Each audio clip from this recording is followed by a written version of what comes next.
नमस्कार, आप देख रहे हैं खबर फास्ट और मैं हूं आपके साथ शगुन कोचर। सुबह के 9 बज चुके हैं और हम अपना खास बुलेटिन लेकर आपके साथ हाजिर हैं। हम आपको आपके राज्य से लेकर आपके शहर तक आज क्या कुछ हलचल होने वाली है, क्या कुछ खास रहने वाला है, इसके बारे में जानकारी देंगे। हमारे रिपोर्टर्स ग्राउंड जीरो पर मौजूद हैं जो कि आपको आज दिन भर क्या कुछ खास रहने वाला है, कोरोना को लेकर क्या कुछ अपडेट है या फिर आपके शहर में आज क्या कुछ होने वाला है, क्या कुछ अहम गतिविधियां हैं, इस बारे में जानकारी देंगे। सबसे पहले हरियाणा की बात करेंगे। हरियाणा में अगर कोरोना की बात करें तो लगातार कोरोना का आंकड़ा जो है बढ़ता जा रहा है और वहीं पर बीते दिन 10 मामले कोरोना के सामने आए हैं। वहीं पर और ज्यादा जानकारी हमारे रिपोर्टर्स आपको देंगे जो कि ना सिर्फ आपके राज्य की बल्कि आपके शहर की जानकारी आपको देंगे। ग्राउंड जीरो पर हमारे रिपोर्टर्स मौजूद हैं और वहीं पर अगर कोरोना की बात की जाए तो लगातार ये आंकड़ा जो है बढ़ता जा रहा है। देश में ये आंकड़ा 3 लाख के पार पहुंच चुका है और अब तीसरे दिन भी 10,000 से ज्यादा मामले जो हैं वो सामने आए हैं। देश भर में कोरोना का आंकड़ा तेजी रफ्तार के साथ बढ़ता जा रहा है। वहीं पर अगर हरियाणा की बात की जाए, जहां पर हरियाणा राज्य में एक वक्त में सबसे कम मरीज हुआ करते थे, वहीं पर आज मरीजों की संख्या जो है वो 7,000 के पार पहुंच चुकी है। हरियाणा में ये आंकड़ा लगातार बढ़ता जा रहा है और हरियाणा की अगर बात हम कर रहे हैं तो गुरुग्राम हरियाणा का एक ऐसा शहर है जो कि दिल्ली से सटा हुआ है और वहां पर संक्रमितों का आंकड़ा लगातार बढ़ता जा रहा है। लगातार नए मरीज जो हैं बड़ी संख्या में सामने आ रहे हैं। अगर बीते दिन की बात करें तो केवल रविवार को ही 169 केसेस केवल गुरुग्राम से सामने आए हैं और वहीं पर गुरुग्राम के साथ साथ फरीदाबाद जो कि दिल्ली से सटा हुआ है, फरीदाबाद में भी मामले इसी तरीके से बढ़ते जा रहे हैं। लगातार तेजी से संख्या जो है सामने आ रही है। तो हम आपको आपके राज्य के साथ साथ आपके शहर की भी खबरें बताएंगे। हरियाणा, पंजाब, यूपी, बिहार, राजस्थान, उत्तर भारत के सभी राज्यों के बारे में हम आपको घर बैठे जानकारी देंगे और क्या कुछ खास रहेगा, हमारे रिपोर्टर्स हमारे साथ जुड़ेंगे और आपको सीधा जानकारी जो है वो देंगे। तो जिस तरीके से अगर कोरोना वायरस की बात की जाए तो लगातार ये आंकड़ा हर राज्य में बढ़ रहा है। हर राज्य की जानकारी हम आपको देते हैं। आपको कोरोना अपडेट पल पल हम आपको बताते रहते हैं। वहीं पर अगर बीते दिन की बात की जाए तो बीते दिन एक और खबर जो है पूरा दिन छाई रही, वो थी सुशांत सिंह राजपूत से जुड़ी हुई। सुशांत सिंह राजपूत बॉलीवुड के एक बेहद ही उम्दा एक्टर थे जिनका कल बीते दिन निधन हो गया। उनके मुंबई के बांद्रा के फ्लैट में उनका शव जो है लटका हुआ मिला फंदे से और जिसके बाद पोस्टमार्टम करवाया गया और आज अंतिम संस्कार उनका होगा मुंबई में। और वहीं पर अब आगे बढ़ते हैं और बात करेंगे हम आपके राज्य हरियाणा की, जहां पर आज क्या कुछ खास रहने वाला है, कोरोना को लेकर क्या कुछ अपडेट है वो हम आपको बताएंगे। हरियाणा से सबसे पहले बात करेंगे गुरुग्राम की। सूरज दुहन संवाददाता हमारे साथ जुड़ चुके हैं गुरुग्राम से, उनसे बातचीत करते हैं। जी सूरज, हरियाणा की अगर सबसे पहले मैं आपसे बात करूंगी हरियाणा राज्य की, किस तरीके से किस तेजी से आंकड़ा बढ़ता जा रहा है, क्या कुछ आंकड़ा है हरियाणा में कोरोना वायरस संक्रमितों का? अगर हरियाणा राज्य की बात की जाए तो हरियाणा में कोरोना का जो कहर है लगातार बढ़ रहा है। उसके साथ साथ मौत का आंकड़ा भी लगातार देखने को मिल रहा है। हरियाणा के मुख्यमंत्री मनोहर लाल इस बात को चिंतित है और लगातार यहाँ की जो हरियाणा की गंभीर स्थिति बनी हुई है उसे देखते हुए पूरा यहाँ पर अलर्ट देखने को मिल रहा है। और लगातार देखने वाली बात यही है कि जो एनसीआर है यानी जो सटा हुआ गुरुग्राम है, फरीदाबाद है या सोनीपत है, वहाँ पर आंकड़ा ज्यादा बढ़ रहा है। उसको देखते हुए, गंभीर स्थिति देखते हुए अगर ग्राउंड लेवल की बात की जाए तो यहाँ 24 घंटे में 169 नए मामले सामने आए हैं और आधा दर्जन लोगों की 24 घंटे अंदर मौत भी हुई है। मौत का आंकड़ा की बात की जाए तो 31 का आंकड़ा गुरुग्राम में देखने को मिल रहा है। पहले कोरोना का कहर, उसके बाद मौत का आंकड़ा ही बढ़ रहा है। और गुरुग्राम में खासकर जो टीम गठित की गई है स्वास्थ्य विभाग की, वो लगातार जागरूक करने की जो बात कही है, तो आज वहां पर जागरूक करते हुए अधिकारी नजर आएंगे। लाउड स्पीकर के जरिए गली गली जाएंगे और कंटेनमेंट जोन घोषित की बात की जाए, सगुन तो 100 के करीब कंटेनमेंट जोन घोषित किए गए हैं। एक सोना, एक पटौदी और 98 यानी 98 कंटेनमेंट जोन गुरुग्राम में कर दिए गए हैं। चप्पे चप्पे पर जो सुरक्षा कर्मी के साथ साथ अधिकारी यानी कोई भी अधिकारी, स्वास्थ्य कर्मी है या कोई भी अधिकारी है, टीम गठित करके वो सभी को जागरूक करेंगे। सिर्फ डरे न डट के मुकाबला करेंगे। इसके तहत देखते हुए सोशल डिस्टेंस की बात, याद यहाँ पर जहाँ पर सोशल डिस्टेंस नहीं है वहां पर भी यहाँ पे पूरी एहतियात यहाँ पर बरती जाएगी और यहाँ सख्ती से यह प्रशासन नजर आएगा। सगुन जिसे देखा जाए बाजार खुल गए हैं, उसके बावजूद सभी ऑफिस खुले हुए हैं, लेकिन जो मौत का आंकड़ा बढ़ रहा है, कोरोना का जो कहर है वो बढ़ रहा है, उसको देखते हुए और सभी दुकानदारों को आदेश कर दिए गए हैं कि कोई भी ग्राहक आता है तो सोशल यानी 2 मीटर की दूरी, 2 गज 4 गज की दूरी बना के रखें। अगर कोई इस पर कोई सामने नहीं आता तो उसके खिलाफ कार्रवाई की जाएगी, यानी कोई पालना नहीं करेगा। आदेश की पालना करनी होगी, क्योंकि लोगों को खुद ये समझना होगा कि कोरोना का जो कहर है वो बढ़ रहा है, उससे बचना होगा, उस सोशल डिस्टेंस रखना होगा। खासकर पुलिस की सुरक्षा की बात की जाए, पुलिस कर्मियों ने भी अपने शिकंजा कसना शुरू कर दिया गया है। लगातार जो अलग जो पोस्ट इलाके हैं, अगर कोई मास्क नहीं पहनता उसके भी चालान यहाँ पर काटे जा रहे हैं। कहीं न कहीं जो आंकड़ा बढ़ रहा है, मनोज सरकार के साथ साथ गुड़गांव प्रशासन भी यहाँ पर अलर्ट पर है और सोचने के लिए ये बिल्कुल चिंतित हो गया कि आखिर आंकड़े को कैसे रोका जाए। दूसरी तरफ जो 3 महीने के करीब जो लॉकडाउन लगा हुआ था, वहां पर जो बिल्डर थे उन्होंने अपनी जो चांदी कूटी थी, यानी लॉकडाउन के दौरान लोग घरों पर थे और जो बिल्डर थे वो वहां पर अपनी मनमानी करते नजर आ रहे थे। उसके बावजूद जो जीटीपी विभाग है, प्लावन कंट्री का जो विभाग है, वो यहाँ पर जो शिकंजा कसता नजर आ रहा है। लगातार तोड़फोड़ शुरू हो गई है, लगातार 2 से 3 कॉलोनी तोड़ा जा रहा है, चाहे सोना की बात लगाए, गुरुग्राम की बात ले जाए, और जो पोस्ट इलाके हैं वहाँ पे डीटीपी ने अपना पंजा लगाया है और वहाँ पे कुछ मकानों को सील भी किया गया है। उसके बावजूद सबको चेतावनी दी गई है कि कोई भी लॉकडाउन के अंदर अगर कोई भी चीनी चुनाई या कंडीशनल काम किया है तो उसके खिलाफ कार्रवाई की जाएगी। हालांकि 3 बिल्डरों के खिलाफ मामला दर्ज भी किया गया है, लेकिन लगातार लॉकडाउन के दौरान जिस तरह देखने की बड़ी बात है कि अलग अलग अधिकारी यानी स्वास्थ्य विभाग के साथ साथ ये जो यहाँ पर जागरूक करते नजर आ रहे थे, उसके बावजूद अब जो छूट मिली है यानी अनलॉक 1 शुरू हुआ, उसके बावजूद आंकड़े बढ़ रहे हैं। उसको रोकथाम के लिए गुरुग्राम के सीएमओ का तबादला सूरज, जैसा कि आपने बताया कि अनलॉक 1 जब से शुरू हुआ है, मामले लगातार बढ़ते जा रहे हैं। आज एक जागरूकता अभियान भी चलाया जाएगा। अधिकारी जो हैं लाउड स्पीकर लेकर लोगों को जागरूक करने की कोशिश करेंगे। 3 महीने से के करीब समय हो चुका है कोरोना वायरस को लेकर। लोगों को लगातार सोशल मीडिया के जरिए मुख्यमंत्री हों, प्रधानमंत्री हों, लोगों को जागरूक करने के लिए वीडियो कॉन्फ्रेंसिंग के जरिए संवाद कर रहे हैं ताकि लोगों को जागरूक किया जाए। लेकिन बावजूद उसके लोग कहीं ना कहीं गंभीर जो है वो नजर नहीं आ रहे हैं। लोगों की लापरवाही देखने को मिल रही है। लोग बड़ी संख्या में बाहर निकल रहे हैं अनलॉक 1 के बाद, मास्क नहीं पहन रहे हैं, फिजिकल डिस्टेंसिंग का ध्यान नहीं रखा जा रहा है। कहीं ना कहीं जनता की तरफ से एक लापरवाही देखने को मिल रही है। देखिए सकुल, बिल्कुल प्रशासन अपनी काम बिल्कुल सक्रिय और ईमानदारी से करता नजर आ रहा है, लेकिन जो जनता की बात की जाए, लोगों की बात की जाए, तो वो नासमझ होते नासमझ दिखा रहे हैं, यानी जानबूझकर ऐसी हरकत करते नजर आ रहे हैं। लेकिन प्रशासन ने भी गली गली मोहल्ले में जाकर वहां पर एक आदेश और कर दिया गया है कि हिंदी में पोस्टर लगाएंगे, यानी इससे कैसे बचा जा सके, लोगों को जागरूक करने में जो लाउड स्पीकर के द्वारा, उसके बावजूद हिंदी में पोस्टर भी लगाए दिए जाएंगे कि लोग अगर जो पढ़े लिखे लोग नहीं है वो उसको पढ़ सके और जागरूक हो सके और किस तरह कोरोना बीमारी से हम टक्कर दे सकते हैं, बच सकते हैं। तो प्रशासन बिल्कुल यहाँ पर अलर्ट पर है। उसके बावजूद अगर मेवात की बात की जाए, सटा हुआ मेवात भी है, वहां पर आंकड़े बिल्कुल 0 हो गए थे, कम हो गए थे। उसके बावजूद जो यहाँ के सीएमओ का तबादला किया गया, यानी अब जो जोगिंदर यादव आ गए हैं, वो यहाँ पर एक रणनीति तैयार कर दी गई है कि स्वास्थ्य विभाग की, चाहे आशा वर्कर हो, चाहे एएनएम हो, जीएनएम हो, जितने भी स्टाफ नर्स हैं, सबकी ड्यूटी लगा दी गई है और सैनिटाइजर के साथ साथ सभी को और उनके आंकड़े के अनुसार कि कितने कंटेनमेंट जोन घोषित किए गए हैं और कितने यहाँ पर बाकी है, एसोसिएशन में कितनी वार्ड है, यानी जो लोग यहाँ पर जिन लोगों की मौत हो रही है कोरोना वायरस की वजह से, उनको भी, उनके परिवार वालों को भी सांत्वना भी दे रहे हैं। उसके बावजूद उनको समझा भी रहे हैं कि आखिर आप इस बीमारी तभी लड़ सकते हैं तब आप लॉकडाउन की पालना करें। उसके बावजूद आपने सोशल डिस्टेंस रखना होगा और आपने मास्क पहन के बाहर निकलना होगा। बेवजह जो बाहर लगे जी सूरज, वहीं पर जैसा कि आपने बताया कि 169 केसेस जो हैं गुरुग्राम से बीते दिन सामने आए, नए मामले सामने आए।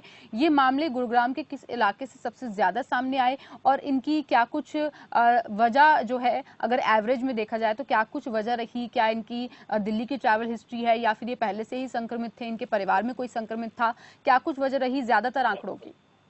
देखिए सगुन, अगर आंकड़ों की बात की जाए, हम पहले गुरुग्राम का बात ले लेते हैं कि 2-3 महीने के अंदर, यानी 3 महीने करीब हो गए हैं, लॉकडाउन में सभी ऑफिस बंद थे और लोगों की चाहे वो व्हीकल जो खरीदे हुए हैं, आरसी की बात लगाए, लाइसेंस की बात लगाए या छोटे मोटे जो काम रुके हुए थे, लोग एट ए टाइम तुरंत वहां पर बाहर निकल आए हैं। यानी लोगों ने ये सोच लिया है कि अब तो कोरोना का कहर चलता रहेगा, अपने काम क्यों रोकें। तो लगातार वो भीड़ नजर आ रही है। दूसरी बात ये बताना चाहूंगा कि जिन लोगों ने अपनी प्रॉपर्टी खरीदी थी, किसी ने मकान खरीदा था, किसी ने प्लाट खरीदा था, जो रजिस्ट्रियां वहां पर रुकी हुई थी, यानी लॉकडाउन के अनुसार और जो कोरोना कहर था तो सभी आदेश के अनुसार रजिस्ट्रियां बंद कर दी गई थी। तहसील में हम जाकर देखें, यानी सोना तहसील की बात हम ले लेते हैं, क्योंकि सोना की तहसील इसलिए हम बता रहे हैं, वहां पे जो बोलबाला लग रहा है, वहां पे दलाली जो बोलबाला देखने को मिल रहा है कि लगातार कि जो वकील है वो अपनी मनमानी आते नजर आए हैं। वहाँ पे सोशल डिस्टेंस के नाम मात्र है, कोई भी सोशल डिस्टेंस वहां भी नहीं रखता। हालांकि 2 तहसीलदार वहां पर बैठते हैं, एक नायब तहसीलदार भी है, एक तहसीलदार भी है, उनको के बावजूद भी वो भी वहां पर सीट पर तैनात नहीं होते, क्योंकि सोशल डिस्टेंस नहीं नजर आता, एक तो उपस्थिरता नजर आता है। तो कहीं ना कहीं कह सकते हैं कि लोगों के मन से कोरोना का भय जो है वो खत्म होता जा रहा है, इसीलिए लापरवाही जो है लोगों की तरफ से कहीं ना कहीं सामने आ रही है। सूरज, कोरोना की बात हो गई, आज गुरुग्राम में और क्या कुछ खास रहने वाला है ये भी आपसे जानना चाहूंगी। देखिए बिल्कुल सगुन, जो गुरुग्राम की आज सोमवार है, यानी आज सभी ऑफिस खुलेंगे क्योंकि कल संडे था। उसके बावजूद पहले हम टाउन एंड कंट्री प्लानिंग की बात कर लेते हैं। आज भी सोना, पटौदी और गुरुग्राम भी तोड़फोड़ होगी, यानी डीटीपी आज भी पीला पन्ना चलाएगा। वहां पर पीला पन्ना चलाएगा जहां पर बिल्डरों ने अपनी मनमानी की थी, जहां पर लॉकडाउन के दौरान अपने मकान यानी अपनी जो अवैध कॉलोनी है वो बसाने का काम किया था, उनको चेतावनी भी दी गई थी, उनके ऊपर कार्रवाई भी होगी, तोड़फोड़ भी होगी। बात कर लेंगे अधिकारियों की।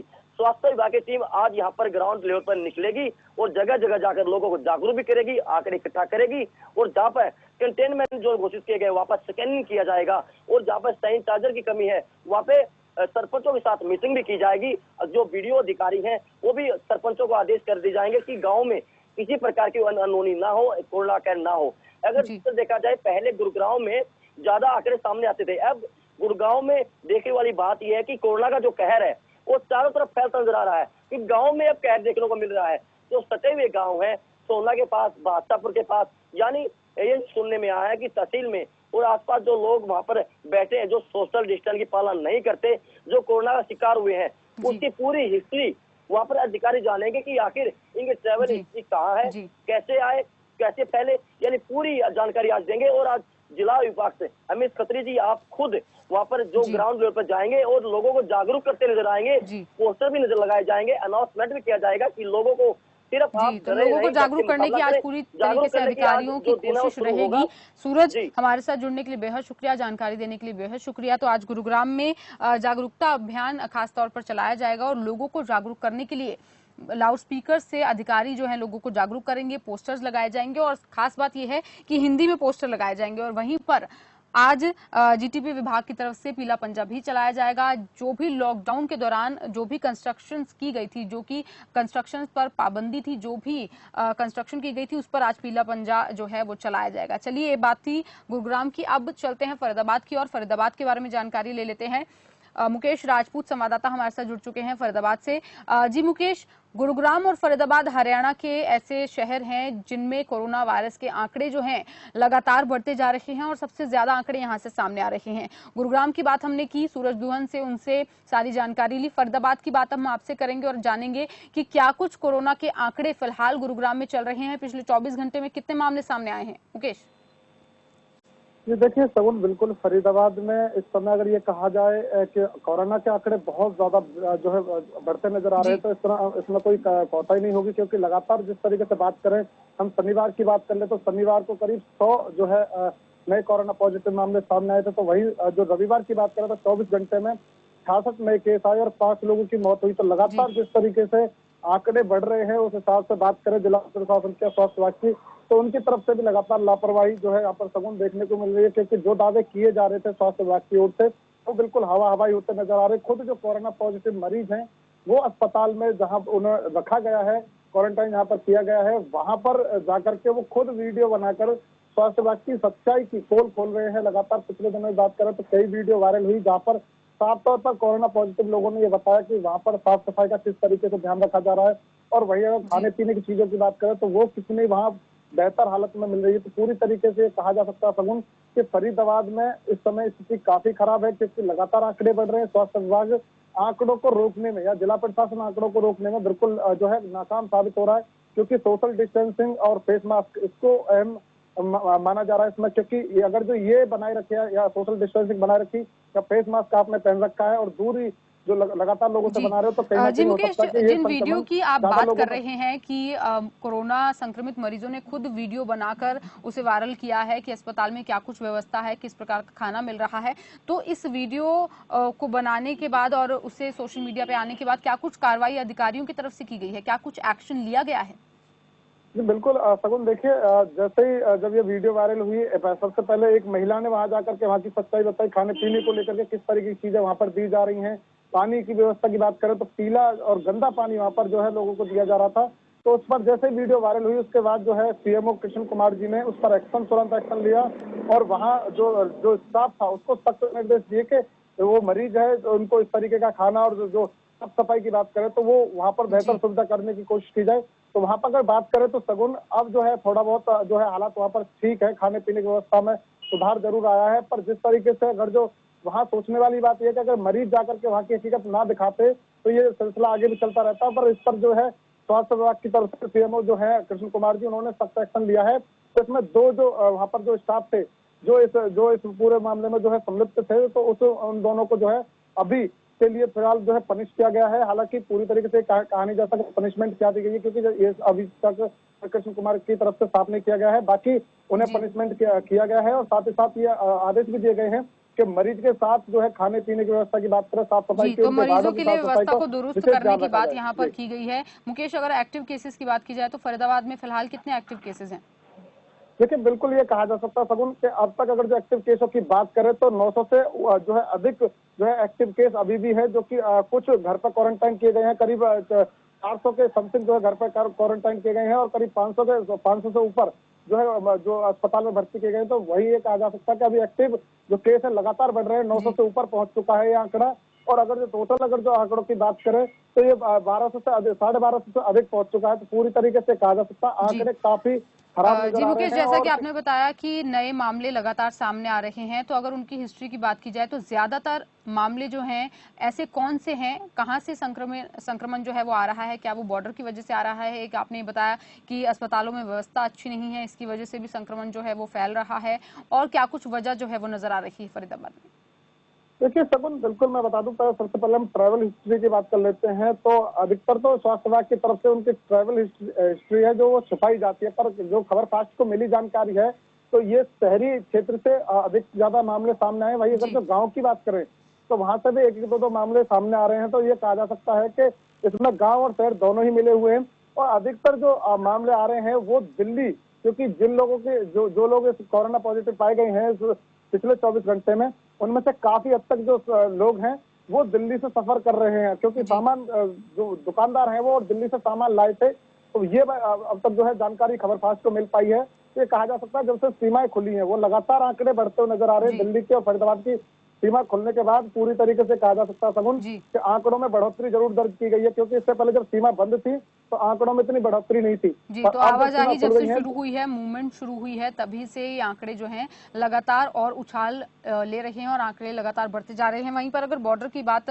शुरू हुई है तो बॉर्डर पर क्या कुछ हालात है? क्या लोगों को बिना किसी रिस्ट्रिक्शन के आने दिया जा रहा है, या फिर कोई स्क्रीनिंग या फिर ई पास कुछ ऐसा वहां पर देखने को मिल रहा है? सगुन देखिए, बॉर्डर पर अब फिलहाल की अगर स्थिति की बात करें तो बॉर्डर पर कोई चेकिंग नहीं है, कोई किसी से कुछ नहीं पूछा जा रहा है। बगैर किसी रोक टोक के जो है कोई भी आ जा सकता है दिल्ली के अंदर। पूरी स्थिति पूरी तरीके से बदल चुकी है। इससे अगर जो पहले की बात करें तो तब तो वहाँ पुलिस के बाकायदा बैरिकेड लगे हुए थे, लोगों से आवाजाही के बारे में पूछा जा रहा था, उनके पास देखे जा रहे थे और काफी हद तक लोगों को जो है फरीदाबाद में एंटर नहीं करने दिया जा रहा था। पर अगर जब बात करें अनलॉक 1 जब से स्टार्ट हुआ है तो पुलिस पूरी तरीके से वहां कट गई है। जो उनके वहां पर जो तंबू लगे हुए थे जिनमें पुलिस रुकी थी वो भी पूरी तरीके से उखाड़ ले गए हैं। बैरिकेडिंग जो है वहां पर हटा दी गई है। जी मुकेश, ये बात तो हुई कोरोना वायरस को लेकर। फरीदाबाद में आज क्या कुछ खास रहने वाला है? तो देखिए बिल्कुल सगुन, आज अगर फरीदाबाद की विशेष खबरों की बात करें तो आज सबसे पहले स्वास्थ्य विभाग क्योंकि कृष्ण कुमार जी जो है 2 दिन की छुट्टी के बाद अब वापस आए हैं, क्योंकि उनके माता जी का जो है देहांत हो गया था। तो इस बीच जो ये कहा जा सकता है कि आज स्वास्थ्य विभाग पूरी तरीके से अब जो है सड़कों पर उतर रहा है, और जो कंटेनमेंट जोन है वहां पर जाकर के स्क्रीनिंग टेस्ट पूरी तरीके से किया जाए, क्योंकि जिस तरीके से जो कोरोना पॉजिटिव मामले बढ़ रहे हैं उनमें एक दूसरे के संपर्क में आने वाले लोग ज्यादा हैं, तो हो सकता है कि पूरी तरीके से जितने कंटेनमेंट करीब 145 जो है कंटेनमेंट जोन घोषित कर रखे हैं, उनमें स्वास्थ्य विभाग की टीम लगातार जाकर के स्कैनिंग टेस्ट करेगी। और उसके साथ साथ फरीदाबाद में ये आज जो है जेसीबी पर जो मजदूर हैं, क्योंकि जेसीबी ने लगभग पिछले दिनों 1000 कर्मचारियों को निकाल दिया था, वहां पर आज कर्मचारी जो है प्रोटेस्ट करेंगे और कंपनी के खिलाफ प्रदर्शन करेंगे। उनका साफ तौर पर यही कहना है कि उन्हें उनकी नौकरी दी जाए, क्योंकि लॉकडाउन के बाद उनके पास अब कोई नौकरी नहीं है और ना ही उनके पास कोई जो है आमदनी का दूसरा कोई जरिया है। तो वैसे में आज ये कहा जा सकता है कि फरीदाबाद में जो है प्रोटेस्ट बड़े लेवल पर कर सकते, हो सकता है कि वहां पर सोशल डिस्टेंसिंग की धज्जियां भी पूरी तरीके से हो सकती है, क्योंकि मजदूर वर्ग पूरी तरीके से परेशान है। पिछले दिनों से फरीदाबाद की कई सारी कंपनियों ने काफी मजदूरों को जो है निकाल दिया, उनकी छटनी कर दी है, और जबकि सरकार के आह्वान के बाद भी इस तरीके की स्थिति पैदा की गई है। जो कंपनी प्रबंधक हैं उन्होंने काफी सारे वर्करों को निकाला, तो उसको लेकर के भी आज प्रोटेस्ट की जाएगी। जी मुकेश, जानकारी के लिए आपका बेहद शुक्रिया। तो आज फरीदाबाद में जेसीबी मजदूरों की तरफ से प्रोटेस्ट जो है वो किया जाएगा अपने रोजगार को लेकर, और साथ ही साथ स्वास्थ्य विभाग भी जांच के लिए आज सड़क पर उतरेगा, ग्राउंड लेवल पर उतरेगा और जांच जो है वो की जाएगी स्वास्थ्य विभाग की तरफ से। लगातार फरीदाबाद में आंकड़ा जो है, जैसा कि मुकेश राजपूत ने बताया, कि बढ़ता जा रहा है। चलिए अब आपको रेवाड़ी का हाल बताएंगे। अजय अत्रे हमारे साथ, अजय अत्री रेवाड़ी से संवाददाता हमारे साथ जुड़ चुके हैं, उनसे जान लेते हैं कि रेवाड़ी में क्या कुछ हाल है कोरोना वायरस को लेकर, और आज क्या कुछ खास रेवाड़ी में देखने को मिल सकता है, क्या कुछ खास रेवाड़ी में रहने वाला है। अजय अत्री, रेवाड़ी में कोरोना वायरस का क्या कुछ आंकड़ा है, कितने नए मामले सामने आए हैं, कितने एक्टिव केसेस हैं, कुल आंकड़ा कहां तक पहुंच चुका है रेवाड़ी में कोरोना वायरस संक्रमितों का? जी बिल्कुल शगुन, आपको बताना चाहूंगा कि लंबे समय तक ग्रीन जोन में बने रहने के बाद रेवाड़ी में पिछले 1 माह से लगातार कोरोना संक्रमितों की संख्या बढ़ती जा रही है।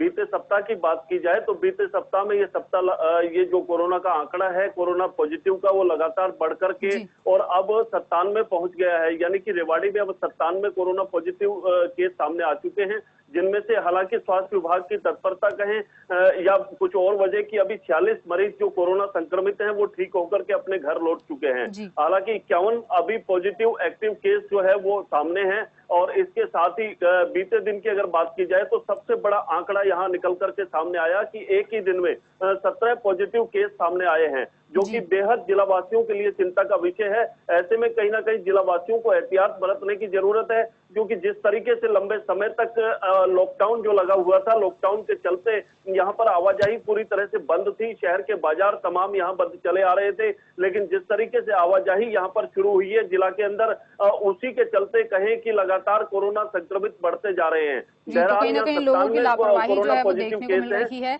जिस तरीके से मूवमेंट शुरू हुई है, कोरोना के आंकड़े जो हैं वो लगातार बढ़ते जा रहे हैं, तो लोगों को सावधानी बरतने की जरूरत है, लापरवाही लोग बिल्कुल भी ना करें। अजय, जिस तरीके से आपने बताया कि 17 पॉजिटिव केसेस बीते दिन जो हैं वो सामने आए हैं, उनकी हिस्ट्री क्या कुछ क्या जानकारी मिल पा रही है कि उनकी हिस्ट्री क्या कुछ है, कैसे उनके अंदर संक्रमण जो है वो फैला है?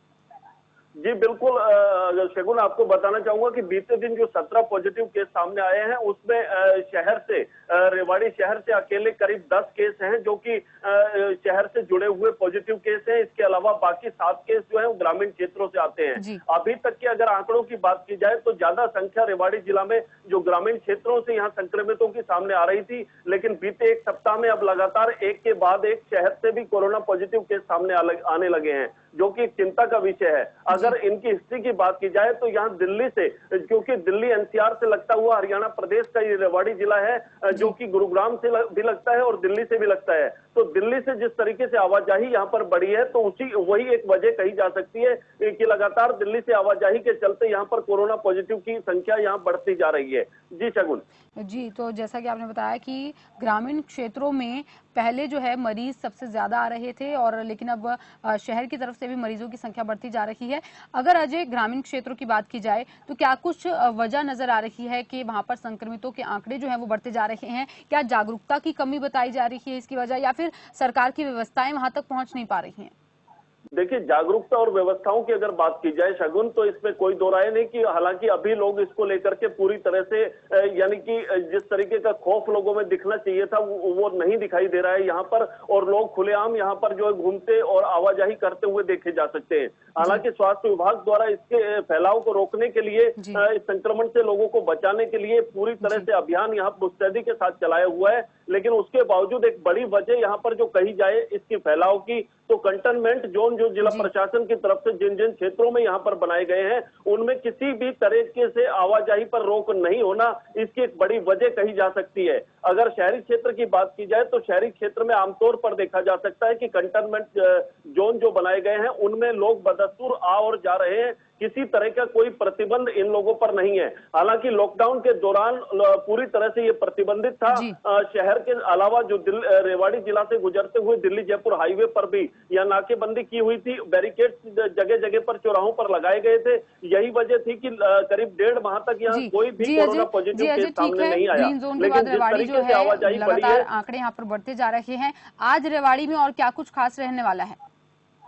जी बिल्कुल छगन, अगर आज की बात की जाए तो आज के तौर पर कहा जा सकता है कि अखिल भारतीय विद्यार्थी परिषद की तरफ से यहाँ अपनी मांगों को लेकर के विरोध प्रदर्शन किया जा रहा है, जिसमें साफ तौर पर कहा जा सकता है कि जिला सचिवालय पहुंचकर अखिल भारतीय विद्यार्थी परिषद के जो कार्यकर्ता हैं वो अपना विरोध प्रदर्शन करेंगे शहर भर में से निकल करके, और जिला उपायुक्त के माध्यम से यहाँ राज्यपाल और मुख्यमंत्री को के नाम जो है यहाँ पर ज्ञापन दिया जाएगा। इसके साथ ही साथ अखिल भारतीय विद्यार्थी परिषद के सदस्यों द्वारा यहाँ जो आईजी यूनिवर्सिटी है, इंदिरा गांधी यूनिवर्सिटी मीरपुर के अंदर भी कुलपति के माध्यम से जो है राज्यपाल के नाम एक ज्ञापन भेजा जाएगा, जिसमें काफी सारी मांगे हैं उनकी, परीक्षाओं से संबंधित है और इसके अलावा परिणाम से संबंधित है। तो उन्हीं सब मांगों को लेकर के 17 सूत्रीय मांगे हैं अखिल भारतीय विद्यार्थी परिषद की, और इन्हीं मांगों को लेकर के आज विरोध प्रदर्शन की तैयारी यहाँ पर की जा रही है। जी अजय, जानकारी के लिए बेहद शुक्रिया। तो यहाँ पर रेवाड़ी में आज अखिल भारतीय विद्यार्थी यूनियन की तरफ से प्रदर्शन किया जाएगा और अपनी 15 सूत्रीय मांगों को लेकर राज्यपाल के नाम पर एक ज्ञापन भी सौंपा जाएगा। चलिए अब सिरसा चलते हैं विक्रम भाटिया के पास। विक्रम भाटिया संवाददाता हमारे साथ जुड़ चुके हैं, सिरसा के बारे में वो जानकारी देंगे। विक्रम, सबसे पहले आपसे जानना चाहूंगी कि आज सिरसा में क्या कुछ खास रहने वाला है? जी बिल्कुल, अगर आज की बात करें, जिस तरह पीटीआई टीचर हैं उनका धरना प्रदर्शन चल रहा है और वो प्रदर्शन करते नजर आ रहे हैं अपनी मांगों को लेकर। आज भी सिरसा के लघु सचिवालय में धरना प्रदर्शन उनके द्वारा किया जाएगा और अपनी मांगों को लेकर एक बार फिर जो है ज्ञापन सौंपा जाएगा। जो अध्यापक है उनका साफ तौर पे कहना है कि जो अध्यापक हटाए गए हैं उनको अगर दोबारा बहाल नहीं किया जाता, उनकी मांगे नहीं पूरी की जाती हैं, तब तक उनका जो है यूं ही प्रदर्शन चलता रहेगा। आज लघु सचिवालय के साथ साथ जहां धरना इन्होंने देना, तो तमाम गांव के अंदर भी जो है पीटीआई टीचर प्रदर्शन करते नजर आएंगे आज। जी विक्रम, और अगर बात कर ली जाए कोरोना के आंकड़े की, तो सिरसा में कितने एक्टिव केसेस हैं, कितने नए मामले सामने आए हैं, कहां तक ये कुल आंकड़ा जो है पहुंच चुका है? जी बिल्कुल, अगर सिरसा की अगर बात करें तो यहाँ टोटल लगभग 70 मामले सामने आए थे देखने को, जिसके अंदर 42 जो है मरीज ठीक हो चुके हैं और 28 अभी भी जो है एक्टिव केस सिरसा के अंदर हैं। वहीं अगर हम बात करें जहां शनिवार को लगातार 8 मामले एकदम से सामने आए थे, तो कल जो है एक भी मामला नहीं आने से कहीं ना कहीं स्वास्थ्य विभाग के अधिकारी जो हैं बिल्कुल राहत की सांस ले रहे हैं। लेकिन स्वास्थ्य विभाग के अधिकारियों का कहना है कि जिस तरह ये लगातार संख्या बढ़ती जा रही है, उसको लेकर कहीं ना कहीं गंभीर स्थिति जरूर है। स्वास्थ्य विभाग के कर्मचारी जो है गांव-गांव में जा रहे हैं, लोगों के स्वास्थ्य की जांच भी कर रहे हैं। अगर कंटेनमेंट जोन की अगर बात करें तो सिरसा के अंदर जिस तरह मामले बढ़े हैं, उसी तरह कंटेनमेंट जोनों की भी जो संख्या बढ़ाई गई है। 35 टोटल जो है यहाँ पर सिरसा के अंदर कंटेनमेंट जोन है, जहाँ पर पूरी तरह से आवाजाही जो रोकी गई है और पूरी तरह से स्वास्थ्य विभाग और विभाग अपनी नजर गड़ाए हुए हैं। जी विक्रम, तो कहीं ना कहीं ये एक राहत भरी खबर भी हो सकती है कि एक भी मामला जो है रविवार को सामने नहीं आया, जहां पर पूरे देश की अगर बात की जाए तो 10,000 के पार मामले जो हैं वो सामने आए हैं। वहीं पर सिरसा में एक भी मामला सामने नहीं आया, क्योंकि हरियाणा में भी लगातार संख्या बढ़ती जा रही है, 7,000 के पार हो चुका है। तो सिरसा स्वास्थ्य विभाग के लिए ये एक अच्छी खबर है, सिरसा वासियों के लिए एक अच्छी खबर है कि कोई भी मामला जो है सामने नहीं आया है। आगे इस चीज को बनाए रखने के लिए स्वास्थ्य विभाग की तरफ से क्या कुछ तैयारियां की जा रही हैं? जी बिल्कुल, जिस तरह राजस्थान की सीमा को एक हफ्ते के लिए सील कर दिया गया था, तो वहीं पंजाब सरकार की ओर से निर्णय लिया गया था कि शनिवार और इतवार को पूर्ण रूप से जो है पाबंदी लगा दी थी। हरियाणा से कोई भी व्यक्ति जो है पंजाब में प्रवेश नहीं कर पाएगा। ये 2 दिन सख्ताई जो दिखाई गई है, इसको लेकर कहीं ना कहीं एक बार जो आंकड़े बढ़ने की आशंका थी, कहीं ना कहीं उस पर ब्रेक जरूर लगी है, क्योंकि ज्यादातर जितने भी सिरसा के अंदर मामले आए हैं वो देखा गया है कि बाहर से लोग आए हैं हुए हैं, वो संक्रमित ज्यादा पाए गए हैं। फिलहाल अगर हम स्वास्थ्य विभाग की अगर बात करें तो यहाँ जेल के अंदर भी सभी का स्वास्थ्य जांच किया जा रहा है। परसों शनिवार को जो है 40 महिलाओं जो बंदी हैं उनके स्वास्थ्य की जांच की गई थी और उनका रिपोर्ट भेजे गए थे। कल उनकी रिपोर्ट सभी 40 की जो है नेगेटिव आई है, जिसको लेकर जेल प्रशासन ने भी बहुत राहत भरी है। फिलहाल जो स्वास्थ्य विभाग है अपना पूरी तरह से कार्य कर रहा है। स्वास्थ्य विभाग का कहना है कि किसी भी अगर कोई संक्रमित मिलता है किसी भी व्यक्ति को तो वो तुरंत सूचना जो स्वास्थ्य विभाग को दे, ताकि जल्द से जल्द उसका जो है इलाज शुरू हो सके। फिर भी जो है स्वास्थ्य विभाग के कर्मचारी है गांव-गांव में जा रहे हैं, घर-घर में जा रहे हैं, लोगों का स्वास्थ्य जांच रहे हैं और खांसी जुकाम कोई भी अगर लक्षण दिखते हैं तो बकायदा उनको जो है पूरा ट्रीटमेंट दिया जा रहा है। जी तो ये एक राहत भरी खबर है, अच्छी खबर है कि सिरसा में एक भी केस जो है बीते दिन सामने नहीं आया और वहीं पर जैसा कि आपने बताया कि जेल में भी कैदियों की जांच जो है वो की जा रही है और 40 रिपोर्ट जो है वो नेगेटिव आई है। वहीं पर अगर बात की जाए लोगों की तो सिरसा वासी कितने गंभीर हैं कोरोना वायरस को लेकर? क्या अभी भी कोरोना वायरस का भय जो है सिरसा वासियों में जो है बना हुआ है? मास्क का प्रयोग लोग कर रहे हैं, सोशल डिस्टेंसिंग, फिजिकल डिस्टेंसिंग को अपनाया जा रहा है। कितने लोग जो हैं भीड़ में बाहर निकल रहे हैं या फिर कम बाहर निकल रहे हैं? क्या सिरसा में लोग जो है कोरोना वायरस की गंभीरता को समझ रहे हैं या लापरवाही की तस्वीरें देखने को मिल रही हैं? जी बिल्कुल, जिस तरह शनिवार को एक साथ जो है 8 मामले सामने आए थे उसको लेकर कहीं ना कहीं चिंता जरूर जताई जा रही थी। लेकिन अगर हम लोगों की अगर बात करें तो लोग जो है बिल्कुल गंभीर होते दिखाई नहीं दे रहे हैं। भीड़ भाड़ इलाके वाले जो बाजार हैं वहां पर अभी भी जो है भीड़ देखने को मिल रही है। पुलिस कर्मचारी जो है लोगों को समझा रहे हैं, बकायदा जो विभागीय अधिकारी हैं वो भी बाजार में जाते हैं, दुकानदारों को भी समझा रहे हैं और जो वहां के लोग हैं उनको भी समझा रहे हैं। लेकिन लोग जो है समझने को तैयार नहीं है। ये बहुत चिंता का विषय बना हुआ है। लोग जब तक नहीं समझेंगे तो इस कोरोना महामारी से जो है बचा नहीं जा सकता। लोगों को समझना होगा कि घर पे रहेंगे, सुरक्षित रहेंगे। अगर जरूरी काम है तभी अगर हम बाहर निकलें तो प्रशासन को जो इतना करना पड़ रहा है, प्रशासन को समझाना पड़ रहा है, लोगों को जागरूक करना पड़ रहा है, तो वो नहीं करना पड़ेगा। लोगों को खुद जागरूक होना पड़ेगा यहाँ पर। जी विक्रम, जानकारी के लिए आपका बेहद शुक्रिया। तो आज सिरसा में पीटीआई टीचर्स का प्रदर्शन जो है वो देखने को मिलेगा और वहीं पर अगर बात की जाए कोरोना वायरस को लेकर आंकड़ों की तो बीते दिन सिरसा में एक भी केस जो है वो सामने नहीं आया है, जो कि एक राहत भरी खबर है। अब राम सिंह मार हमारे साथ जुड़ चुके हैं, वो भी हमें जानकारी देंगे हरियाणा के बारे में। क्या कुछ जानकारी देते हैं? हरियाणा के गोहाना से राम सिंह मार जुड़ चुके हैं। जी राम सिंह, अगर गोहाना की बात की जाए तो आज गोहाना में क्या कुछ खास रहने वाला है?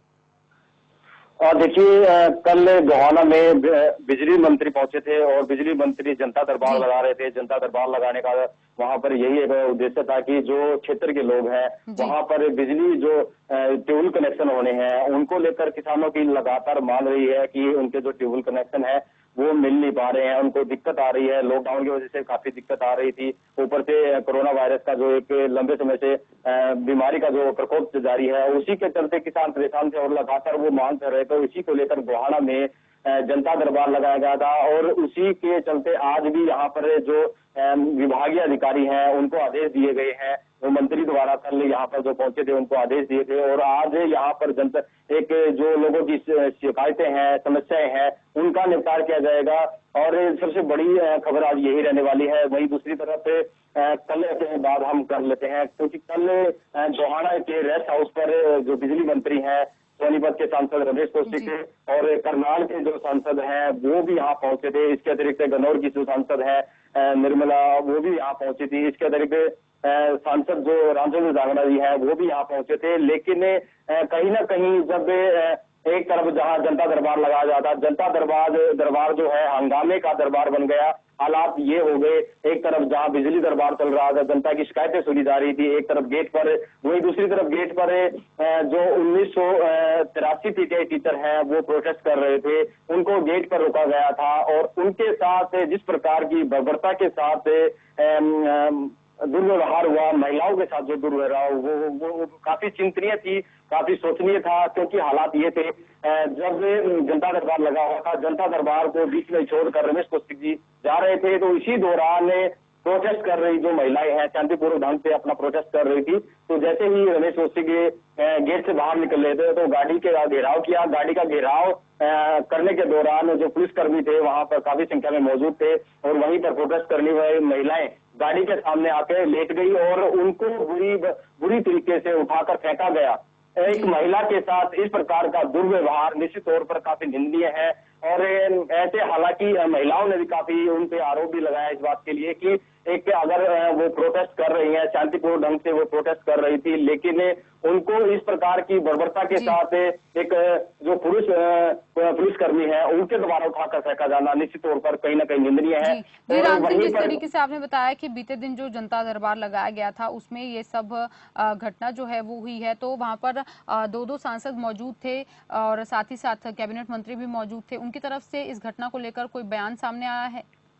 जब यहाँ के जो बिजली मंत्री हैं रणजीत सिंह चौटाला, जब उनसे इस बारे में बातचीत की गई तो उनका यही साफ तौर पर यही कहना था कि लोग अपने अपने तरीके से विरोध करते हैं। कोई दिल्ली जाता है विरोध करता है, कोई कहीं जाता है विरोध करता है। और इस प्रकार की बात से साफ तौर पर ये जरूर लग रहा था, कहीं ना कहीं वो बचते नजर आ रहे थे। जब महिलाओं के साथ दुर्व्यवहार की बात का सवाल हमने किया तो उन्होंने कहीं ना कहीं इस चीज से नकार दिया और कहीं ना कहीं बोलने से मना ही किया, क्योंकि दूसरे मुद्दों को उन्होंने बीच में घुसेड़ दिया, जिसकी वजह से महिलाओं का जो मुद्दा था, जिनके साथ 1983 जो पीटीआई टीचर प्रोटेस्ट कर रहे थे, हालांकि ये जो सुप्रीम कोर्ट के आदेश के अनुसार ही उनको बाहर किया गया है, यानी कि उनको जो घर पे बिठाया गया है। अभी फिलहाल पूरा मामला कोर्ट में भी है, इसी के चलते ये बातचीत जारी थी। लेकिन ये तो बात हुई पीटीआई टीचर्स के प्रदर्शन की। अब बात करते हैं कोरोना वायरस को लेकर। कोरोना वायरस के कितने आंकड़े जो हैं रेवाड़ी में एक्टिव हैं, कितने नए केसेस सामने आए हैं, क्या कुछ स्थिति कोरोना वायरस को लेकर रेवाड़ी में बनी हुई है? देखिए, जिले भर की बात कर लेते हैं। जिले भर में 70 जो मरीज हैं उनको छुट्टी दे दी गई है, कहीं ना कहीं ये रात की खबर है। और लगातार अगर हम बात करें तो 34 नए मामले भी सोनीपत जिले के अंदर आए हैं और अभी तक कुल 595 जो है संक्रमित है और जिनमें से 212 एक्टिव केसेज हैं। और इसके अतिरिक्त अभी तक जो सैंपलिंग की गई है वो 13,456 लोगों की सैंपलिंग की गई है, जिसमें 595 लोग पॉजिटिव है। हालांकि प्रशासन यहाँ पर पूरी तरह से काम भी कर रहा है, लेकिन कहीं ना कहीं सैंपलिंग का जो ग्राफ है वो थोड़ा कम नजर आ रहा है, क्योंकि सैंपलिंग अगर ज्यादा होती है तो उससे कहीं ना कहीं आंकड़े जो है संक्रमितों के कहीं ना कहीं बढ़ने की संभावना जरूर होती है। लेकिन अगर बात करें खानपुर के कोविड हॉस्पिटल की, तो यहाँ पर सुख सुविधाओं को लेकर पिछले कई दिनों पहले यहाँ पर एक वीडियो वायरल हुआ था, उसका सच भी हमने जाना था। और उसके बारे में जब हमने यहाँ के जो नवनिर्वाचित जो डायरेक्टर हैं तो उनसे जो बातचीत की उन्होंने सारा सच बताया। इवन उन्होंने यहाँ तक कि जो खाना जो बनता है, खाने की क्वालिटी को चेक करने के लिए स्वयं खाना खाते हैं, स्वयं चेक करते हैं। चेक करने के उपरांत हर प्रकार की सुविधा, मरीजों को किसी भी प्रकार की कोई दिक्कत ना हो, इसलिए हर सुविधा को मुकम्मल कर रहे हैं। हालांकि मेडिकल से लगातार जो है मरीजों की छुट्टी भी की गई है, 70 मरीजों की अभी छुट्टी दे दी गई है। वही मैं आपको बताना चाहता हूँ कि बिजली दरबार जो लगाया गया था उसमें 200 से ज्यादा जो शिकायतें हैं वो किसानों की सुनी गई है, आम जन की सुनी गई है। और वहीं पर मैं आपसे ये भी जानना चाहूंगी कि जो 34 मामले एक ही दिन में सोनीपत से सामने आए हैं, उनकी क्या कुछ हिस्ट्री बताई जा रही है? ज्यादातर लोगों में संक्रमण कैसे फैला? देखिए, ये ग्रामीण है तो जी राम सिंह, मैं आपको यहाँ पर रोकना चाहूंगी, आपकी आवाज जो है सही तरीके से हम तक नहीं पहुंच पा रही है तकनीकी खामी के कारण। चलिए अब हाल जानेंगे चरखी दादरी का। चरखी दादरी से सोमेश ढाका हमारे साथ जुड़ चुके हैं, उनसे बातचीत करेंगे और उनसे हाल चाल जानेंगे। आज क्या कुछ खास रहने वाला है हरियाणा की चरखी दादरी में? सोमेश, चरखी दादरी में आज क्या कुछ खास रहने वाला है? जी मैम, अगर बात करें सबसे पहले कोरोना अपडेट की, तो कोरोना अपडेट के बारे में अगर मैं आपको बताऊं तो अभी तक के टोटल चरखी दादरी में 49 केसेस हो चुके हैं, जिनमें से 20 जो हैं वो ठीक होकर के अपने घर जा चुके हैं, कोरोना से जंग जीत करके वो अपने घर जा चुके हैं। लेकिन एक जो व्यक्ति है वो उसकी मौत हो चुकी है यहाँ पर। और इस दौरान में अगर मैं आपको बताऊं तो जो स्वास्थ्य विभाग है वो कोरोना अपडेट को लेकर के, कोरोना की जो इसके लिए जो सुविधाएं जो हैं उनको अपडेट करने के लिए काफी जो पुख्ता प्रबंध करने के लिए प्रयासरत है। अगर मैं आपको बताऊं तो जो कोविड-19 हॉस्पिटल यहाँ पर बनाया गया है उसमें 60 जो बेड पहले से लगाए गए थे, उसके अलावा अब जैसे कोरोना के केसेस जो बढ़ते जा रहे हैं उसको देखते हुए लगभग 150 बेड जो कंप्लीट करने की कोशिश की जा रही है। तो उस हिसाब से जो चरखी दादरी की इमलोटा में पीएचसी है वहां पर 50 बेड और लगाने की तैयारी की जा रही है। तो वहीं सिविल हॉस्पिटल में 36 बेड जो है वो और लगाने की तैयारी की जा रही है, जिनके ऊपर ऑक्सीजन की भी सुविधा होगी, साथ ही साथ जो वेंटिलेटर की जो सुविधा है वो भी होगी। क्योंकि अभी हाल ही में जो भिवानी महेंद्रगढ़ सांसद हैं चौधरी धर्मवीर सिंह जी, उन्होंने भी यहाँ पर एक जो वेंटिलेटर है वो दिया है, उसी को लगाने की यहाँ पर तैयारी की जा रही है। उसके अलावा चरखी दादरी उपायुक्त के द्वारा भी यहाँ पर काफी सारी जो चीजें हैं वो उनका निरीक्षण भी किया गया है। बार बार उनके द्वारा आदेश भी दिए जाते हैं कि इस तरह की कोई भी कमी जो है कोरोना पेशेंट्स के लिए ना हो, तो उसी के लिए निरीक्षण भी किया गया था 2 दिन पहले ही। और अगर आज की हम बात करें तो आज जो स्वास्थ्य विभाग के जो डायरेक्टर हैं डॉक्टर DN बागरी जी, वो भी आज निरीक्षण करने के लिए चरखी दादरी पहुंचने वाले हैं। और जितनी भी जो भी और खामियां दिखाई देंगी शायद उनके बारे में आगे रिपोर्ट ली जाएगी और आगे उनको जो पूरा भी किया जा सकता है। वहीं अगर दूसरी तरफ अगर मैं बात करूं तो जहां कोरोना के केस बढ़ते जा रहे हैं, वहीं पर अगर चरखी दादरी में अगर बात करें तो जो छात्र हैं, जो कॉलेज छात्र हैं, जो फाइनल ईयर के जिनके आप एग्जाम कराने के लिए CBLU की तैयारी कर रहा था, तो अब जो कॉलेज छात्र हैं वो भी कहीं ना कहीं अपनी जो डिमांड रख रहे हैं कि उनके जो एग्जाम है या तो पोस्टपोन किए जाएं या फिर उनको कहीं ना कहीं दूसरी किसी तरीके से ऑनलाइन माध्यम से उनको कहीं ना कहीं चेंज किया जाए, तो जिससे कि कहीं जो संक्रमण का जो खतरा है वो कहीं उनको ना लग पाए। अगर उनकी एक और भी मांग है कि जैसे कि जो चरखी दादरी का कोविड हॉस्पिटल है, वो हॉस्पिटल जो है वो बिल्कुल कॉलेज के बिल्कुल साथ लगता हुआ है। MLR जो हॉस्पिटल है, आयुर्वेदिक हॉस्पिटल, उसी को कोविड हॉस्पिटल के तौर पे चेंज किया गया था।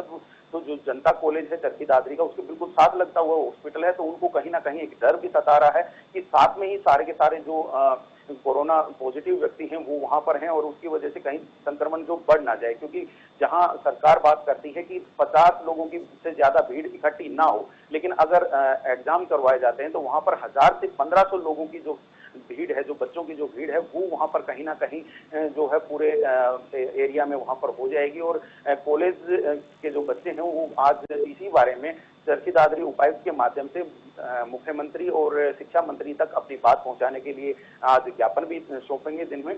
और अगर इसके अलावा भी मैं बात करूं तो चरखी दादरी में जो PTI जो अभी हटाए गए थे, 1983 जो PTI हटाए गए थे, वो भी धरना प्रदर्शन शुरू करने की बात कह रहे थे। 2 दिन पहले शुक्रवार को ही उन्होंने एक सांकेतिक धरना प्रदर्शन किया था, लेकिन आज फिर से वो चरखी दादरी के जो वर्तमान MLA हैं, निर्दलीय विधायक हैं सोमवीर सांगवान, उनके माध्यम से एक ज्ञापन सौंपेंगे और उसके बाद चरखी दादरी लघु सचिवालय में वो अपना धरना प्रदर्शन भी शुरू कर सकते हैं।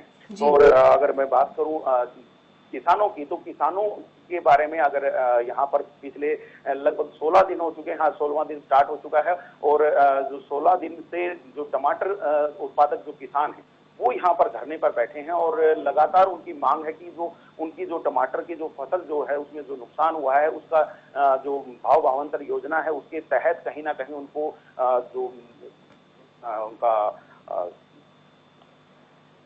जो मुआवजा है वो कहीं ना कहीं दिया जाए। और मुआवजे के साथ साथ उनकी एक और भी यहाँ पर डिमांड है कि आगे आने वाले समय में उनके लिए जो अच्छी जो योजनाएं हैं, ताकि जो कहीं पर भी उनके कहीं पर भी परेशानी ना हो उनको, तो वो योजनाएं कहीं ना कहीं लेकर के आई जाएं। अभी कल ही जो चरखी दादरी विधायक सोमवीर सांगवान, उन्होंने उनसे मांग पत्र मांगा है, जिससे कि उन्होंने कहा है कि वो खुद मुख्यमंत्री महोदय से और कृषि मंत्री से इस बारे में बात करेंगे और जो भी आगे जो उनका मुआवजे की मांग है उसको कहीं ना कहीं आगे बढ़ाया जाएगा। इसके अलावा अगर मैं बात करूं कि आढ़ती एसोसिएशन भी कहीं ना कहीं अपनी जो पुरानी जो डिमांड्स हैं उनको लेकर के आज चरखी दादरी उपायुक्त से मिलने वाले हैं और उनसे उनकी भी एक मांग है कि जो उनका पहले का पुराना जो बकाया पैसा है उसको जल्द से जल्द दिया जाए, क्योंकि लाखों रुपयों में लोग जो आढ़ती हैं वो उनका बकाया पैसा यहाँ पर बाकी है। और इसके अलावा जो मंडी में जो कमियां हैं उसके लेकर भी वो लोग बात करने वाले हैं, तो उसी के रिगार्डिंग आज वो भी चरखी दादरी उपायुक्त से मिलेंगे और अपनी अपनी मांगे रखेंगे।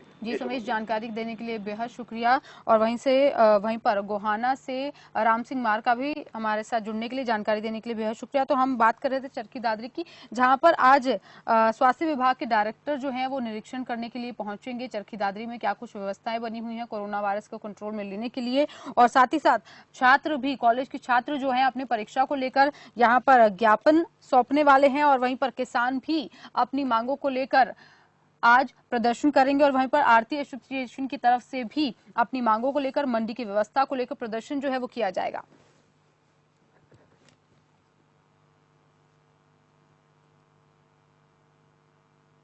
फिलहाल रुकते हैं एक छोटे से ब्रेक के लिए, और ब्रेक के उस पार आज बिहार में क्या कुछ खास रहने वाला है, कोरोना वायरस को लेकर क्या कुछ स्थिति बिहार में बनी हुई है, उसके बारे में आपको जानकारी देंगे।